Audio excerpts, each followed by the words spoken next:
이제는 그들이 나를 조롱하고 내 얼굴에 침을 뱉는구나. 새벽을 깨우는 거룩한 기도자 여러분, 주의 말씀 앞에 엎드려서 악의 발언과 부조리의 현실 앞에 눈물의 기도로서 세상을 이기는 담대한 믿음의 회복이 날마다 정금처럼 새롭기를 소망합니다. 오늘 우리가 읽어갈 하나님의 말씀은 욥기 30장 1절에서 15절까지의 말씀으로서 욥의 개인적인 탄원의 독백 시를 읽어가고 있습니다. 29장에서 하나님이 주셨던 과거의 그 아름다운 은총, 사람들에게 존중과 사랑을 받았던 과거의 삶, 이제 30장에는 그러나 이제는 가장 욥기에 고통스럽고 아픈 현실의 탄식이고 애곡이며 장송곡과 같은 슬픈 노래를 우리가 읽어가고 있습니다. 아마도 성경 읽기를 하려면 30장을 한꺼번에 읽어야 되는데 이 고통을 이틀 동안 읽어가야 한다는 것도 사실은 굉장히 힘겹습니다. 그만큼 이 30장은 29장의 아름다웠던 시절의 과거에 대비해 보면 견디기 힘든 인간의 넋두리고 사람이 이 세상에서 고통을 겪을 때 사회적으로 매장을 당하고 멸시를 당하고 조롱을 당하는 그 비참함의 실제를 우리가 만나게 됨으로써 사실은 우리가 그 누군가에게 따뜻함이어야만 하는 이유, 우리가 고통을 통하여 지혜를 배우는 믿음의 진실을 다시 한번 점검해 보게 됩니다.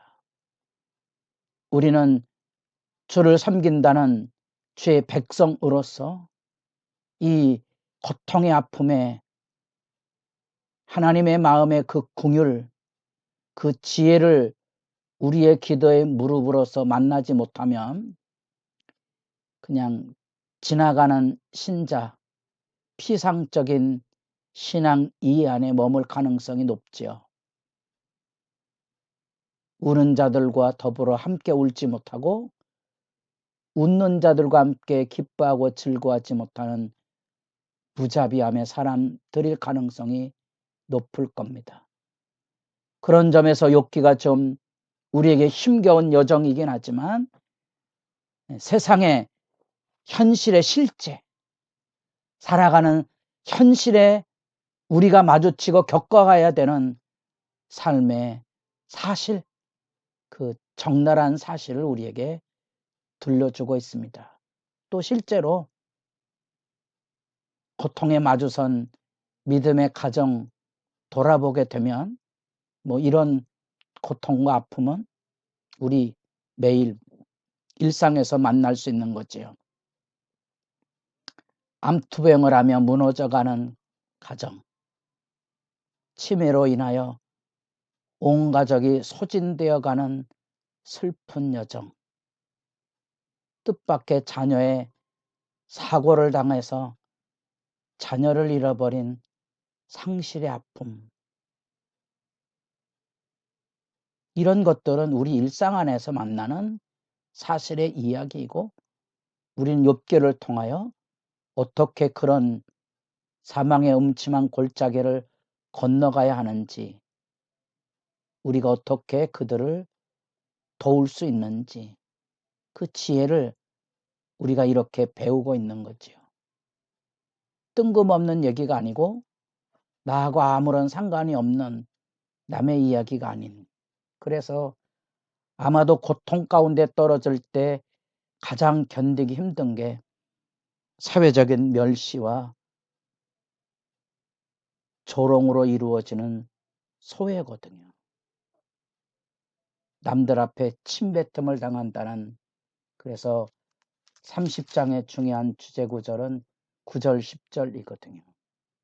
나를 향하여 침뱉는 거. 사실은 그들은 욥이 어려울 때 돌봐주고 보살펴 주었던, 욥을 존중하고 욥으로부터 도움을 받았던 사람들인데, 그들이 요즘 좀 속된 표현으로 얼굴을 쌩까는 거죠.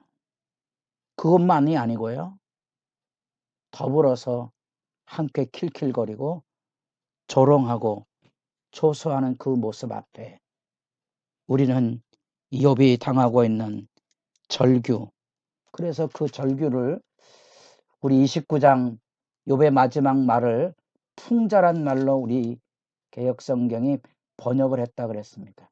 단순한 교훈이지만 그 안에 비꼼의 의미가 있다는 거죠. 30장 1절로부터 8절은 바로 그 의미를 담고 있습니다. 이게 악인들의 저주받은 운명에 대한 이야기인데, 이 악인의 저주받은 운명에 욥이 서 있거든요. 친구들이 자기를 그렇게 비난하고 있는데 욥도 그 이야기를 뒤집어서 좀 뉘앙스를 살려보면 개 같은 놈들, 이런 표현을 하고 악인들을 지금 돌봐주던 이들이 자기를 비웃고 조롱하는 모습 앞에서 그 이야기를 하고 있는 거죠. 굉장히 고통스러운 이야기들입니다. 영혼이 비참한 가운데 허우적거리는 그 모습입니다. 그래서 이게 풍자입니다. 악인의 저주받은 운명의 비참함이 여기 궁핍, 기근, 황무지, 흙을 씹어먹고 살고 나무 뿌리로 연명하고 도둑 취급을 구해서 바위굴에 거하고, 빈민촌이죠. 빈민촌. 쫓겨난 자들.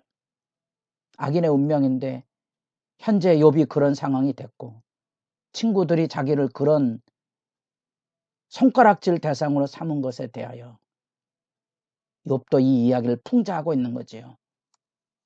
더러운 놈들. 이렇게 되짚어서 지금 이야기를 하며 9절에 이제는 그들이 나를 노래로 조롱하며 조롱과 비웃음 수군거리는 이야기, 거리낌 없이 내 얼굴에 침을 뱉는데, 슬픈 사실은 이는 하나님이 내 활시위를 늘어지게 하시고 나를 공고하게 하심으로 무리가 내 앞에서 굴레를 벗었습니다. 활시위를 늘어지게 했다는 말뜻이 뭡니까?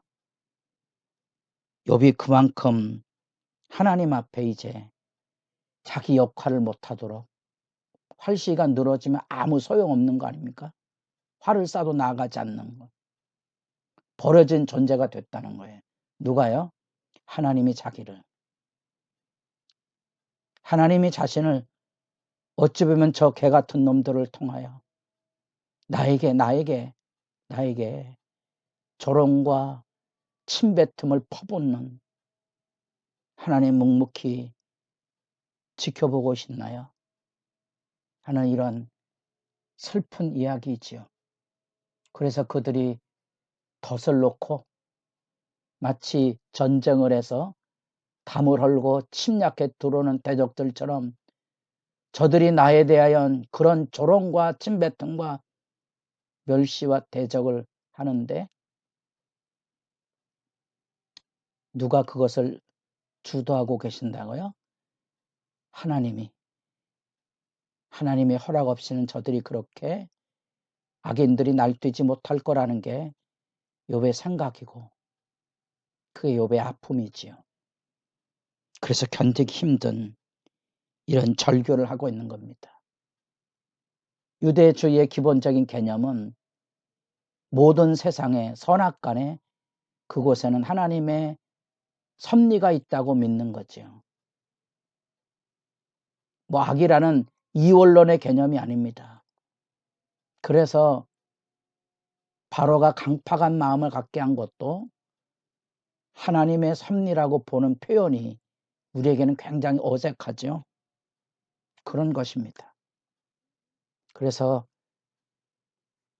악인들을 하나님이 동원하셨다고 생각하는 그의 현실은 지금 대적들이 다 성을 다 헐고 이제 들어와서 불지르고 약탈하고 짓밟고 있는 그 심리 상태 앞에 여러분 공포가 나를 에워싸고 이제 내 품이 내가 가지고 있는 자존심과 최소한의 사회적인 존엄을 하나님이 다 풍비박산 내게 하시고 구원도 구름처럼 사라져버리게 하셨다는 거지요.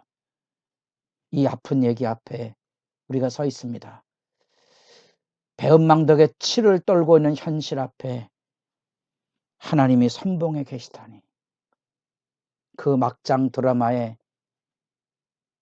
공적 배신감 그것도 하나님마저 침묵하고 있는 그 현실에 대한 아픔 그 수렁의 허우적을 지금 우리가 지금 전반부만 읽은 겁니다. 우리가 겪고 있는 현실 앞에 무너지는 정말로 누군가의 도움이 필요한 믿음이 무너질 수밖에 없는 죄악의 파도가 몰아치고 있는 폭풍과 몰아치고는 현실 앞에선 욥 고통받는 이웃과 그 악의 현실과 마주서서 여러분의 기도가 당당하기를 소망합니다.